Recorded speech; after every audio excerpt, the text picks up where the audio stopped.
So Newcastle United record back-to-back home league wins to begin the season with a 2-1 win here over Tottenham Hotspur, and a really hard-fought game for Eddie Howe's side. Ange Postecoglou's side dominated the game, really dominated the ball. I think Eddie Howe's Newcastle only had about 33% possession, so they really didn't have much of the ball.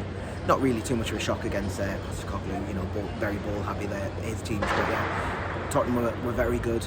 They just couldn't get that goal. But enough about Tottenham, because Newcastle had won the game. And to be fair, over 90 minutes, it was probably it was a close game. Maybe Tottenham just shaded it, but Newcastle got 2 goals, and that was the big thing. As we've seen in the last couple of games, Newcastle started well. First 15 minutes, they were really good. Unlucky not to get an early goal there, but there was a bit. And just before the 20th minute, one of the referee's assistants had to get replaced, so he went for the fourth official became linesman, and that was about a 5-minute delay, and that really sort of switched the balance of the game. And then Tottenham started dominating the ball, dominating the game. Newcastle dealt with it. They didn't really look too threatening in that first half. I think a couple of long shots, which Pope dealt with quite comfortably, and a few blocks. But other than that, Newcastle weren't really put under too much. Well, they were put under pressure, but they didn't really look like conceding. And then they got the goal. It was brilliant work, to be fair, from Dan Burn. The ball goes out, he takes a quick throw to Lloyd Kelly. Lloyd Kelly pulls the ball back into the box, and there's Harvey Barnes, who just opens his body, guides a shot into the far corner. It's a brilliant finish from Harvey Barnes, and that's exactly what he brings to Newcastle when he does play. The question marks over whether he shows his best when he started. He's been a really good substitute at times, made some good appearances from the bench, but that was a brilliant finish from him, and just shows that that's a quality he can bring when he's in the area. And that was, Newcastle head into the break 1-0 up, and probably good value for that. I think maybe a bit half an hour, but certainly didn't deserve to be behind or anything. And then come out for the second half, and Tottenham make a change. This time Brennan Johnson comes on for Papsar.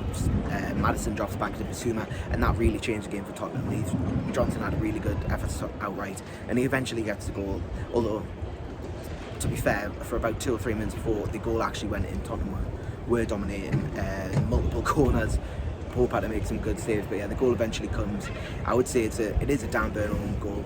Nick Pope makes a save, goes straight to Johnson, who has a shot. Pope then reacts to that shot, but Dan Burn, under not real any pressure, kicks the ball in his own net. I don't know whether he's probably better off leaving that, but obviously in the heat of the moment, only he can make that judgment. And Newcastle at that point were under the caution. Spurs were playing really well. They were dominating the ball. Newcastle couldn't get out of the half, to be honest, for most of the early part of the second half, certainly. But they stayed in the game, and they did really well to stay in the game. Pope made some brilliant saves. One particular from Maddison, a curling effort. That was one that, if that had gone in, that would have been a completely different game. But they stayed in the game. They did what they needed to do to give themselves a chance to win, and eventually they did give themselves a chance to win, and they did get the winning goal. Joe Linton win the ball in midfield, almost got tackled. We saw against Bournemouth last weekend. He got tackled, that set up the Bournemouth, but this time he held on to the ball, plays a lovely through ball to Jacob Murphy. Jacob Murphy runs one-on-one with the goalkeeper. You think, is he going to shoot? He squares at Alexander Isak, who taps home for the easiest goal he'll ever score. Now, moments before that, at the beginning of the first half, Isak had a similar opportunity. He couldn't get the ball across to Barnes, who was at the back post. But this time Murphy does get it across to Isak, and Newcastle, took a lead, definitely against the run of play.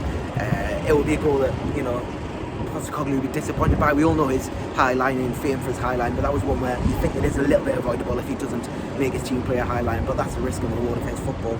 And Newcastle held on.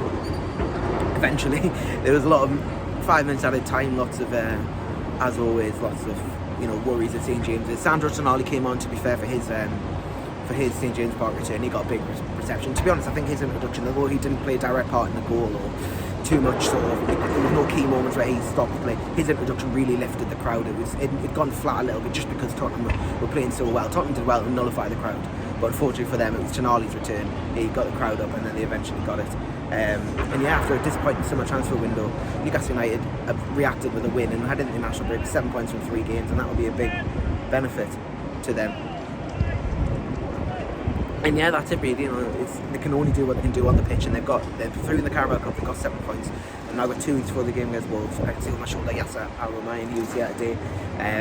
He would have been happy with what he saw from his team on the pitch, but obviously questions will be asked about their transfer, and I'm sure Eddie Howe right now is probably getting grilled about that and about their failure to add any senior outfield players. But as mentioned, return to football matters. Newcastle United got the win. That's all that mattered. And with Wolves and Fulham to come, you'd hope that they can continue this really good start. And the next time they're here is in just about a month's time, 4 weeks time, against Manchester City. So that's a huge game against Manchester City, and that'll be a real test. Obviously it always is against Man City, but we'll be able to see where Newcastle United are and how they're shaped up against some of their big European rivals. But for today, they've beaten one of them in Tottenham Hotspur 2-1. Not convincing performance by any means, but a win's a win. And yeah, Newcastle United can head into the international break 7 points from 3 games, and on a very happy note.